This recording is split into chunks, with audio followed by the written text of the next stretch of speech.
আজি চৰাইদেউ ডিব্ৰুগড় আৰু তিনিচুকীয়া জিলাৰ অইল ইণ্ডিয়া লিমিটেডৰ সুৰক্ষাকৰ্মী হিচাপে নিয়োজিত থকা 1600 সুৰক্ষাকৰ্মীৰ উপস্থিতিত এখন যৌথ আলোচনা সভা অনুষ্ঠিত হয়।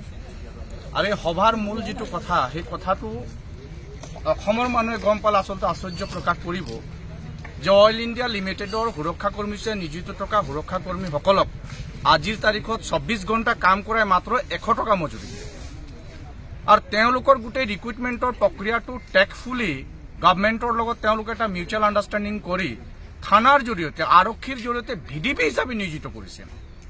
ভিডিপিৰ জেনেৰেল ডিউটিবিলাক কি থাকে আমি সকলোৱে জানো, ইলেকশ্যনৰ সময়ত ডিউটি কৰা বা ইলেকশ্যনৰ টাইমত কালভাৰ্টবিলাক চোৱা চিতা কৰা, গাঁৱত কিবা ল এণ্ড অৰ্ডাৰ চিটুৱেশ্যনৰ থানাক খবৰ দিয়া। অইলৰ নিচিনা এটা বৃহৎ উদ্যোগ প্ৰতিষ্ঠানৰ লগত জড়িত থকা 1600 সুৰক্ষাকৰ্মীক এই ধৰণৰ বঞ্চনা, এই ধৰণৰ অন্যায়, এই ধৰণৰ শোষণ আচলতে ভাবিব নোৱাৰা এটা ঘটনা। গতিকে আমি আজি এই আলোচনা সভাৰ জৰিয়তে অইল কৰ্তৃপক্ষ আৰু ভাৰত চৰকাৰ, অসম চৰকাৰক এটা কথা পোনপটীয়াভাৱে ক'ব বিচাৰিছো যে আপোনালোকে ইণ্ডাষ্ট্ৰীবিলাক আইনৰ জৰিয়তে পৰিচালিত কৰে নে মনৰ খেয়াল খুচি মতে পৰিচালিত কৰে এবাৰ ভাবিব। যিকোনো শ্ৰমিকক, যিকোনো সুৰক্ষাকৰ্মীক যিকোনো উদ্যোগত নিয়োজিত কৰাৰ সময়ত নিৰ্দিষ্টকৈ আইন উপলব্ধ আছে। গতিকে আইন মতে আজিৰ তাৰিখত এগৰাকী ইণ্ডাষ্ট্ৰীৰ লগত জড়িত থকা সুৰক্ষাকৰ্মীৰ ন্যূনতম ডেইলি পাৰিশ্ৰমিকটো কি হ'ব তাত নিৰ্ধাৰণ কৰা আছে। সকলোৱে জানে ভাৰতবৰ্ষত এভাৰেজ স্কিল লেবাৰবিলাকৰ পাৰ মান্থ চালাৰীটো 22,000তকৈ অধিক।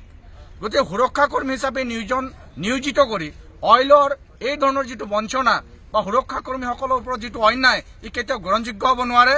গতিকে অইল কৰ্তৃপক্ষক আমি দাবী জনাওঁ, চৰকাৰকো এই বিষয়টোৰ ওপৰত আমি উচিত বিবেচনা কৰিবৰ কাৰণে দাবী জনাওঁ যে অইলৰ লগত জড়িত চৰাইদেউ, ডিব্ৰুগড়, তিনিচুকীয়া গোটেই অইল ৰিচোৰ্চ যিবিলাক চেণ্টাৰ আছে সেইবিলাকৰ লগত জড়িত সুৰক্ষাকৰ্মীসকলৰ ন্যূনতম যিটো মাহিলী দৰমহা এইটো মিনিমাম স্কিলৰ যিটো এভাৰেজ ৱেজ আছে গোটেই সমগ্ৰ ভাৰতবৰ্ষত সেই ৱেজৰ মতে দিয়ক।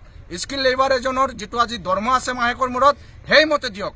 তেওঁলোকে 100 টকাকৈ গাঁওৰক্ষী বাহিনীক দিয়াৰ দৰে মাহেকত 3000 টকা দি পেলাই লুণ্ঠন আৰু বঞ্চনা কৰাটো কেতিয়াও গ্ৰহণযোগ্য হ'ব নোৱাৰে।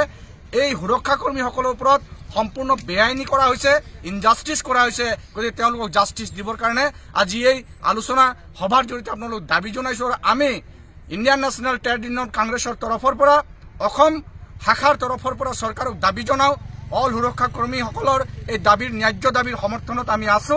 আৰু সমগ্ৰ অসমত এই দাবীক লৈ ট্ৰেড ইউনিয়ন হিচাপে ইণ্টাকে এটা প্ৰবল গণ আন্দোলন গঢ়ি তুলিব। আৰু এই গণ আন্দোলনটো হোৱাৰ আগতে যাতে চৰকাৰ আৰু বিভাগীয় অইল কৰ্তৃপক্ষই উচিত বিবেচনা কৰি সুৰক্ষা সমিতিসকলৰ প্ৰাপ্যৰ অধিকাৰ উচিত মতে দিয়ে তাকে আমি আহ্বান জনাইছো।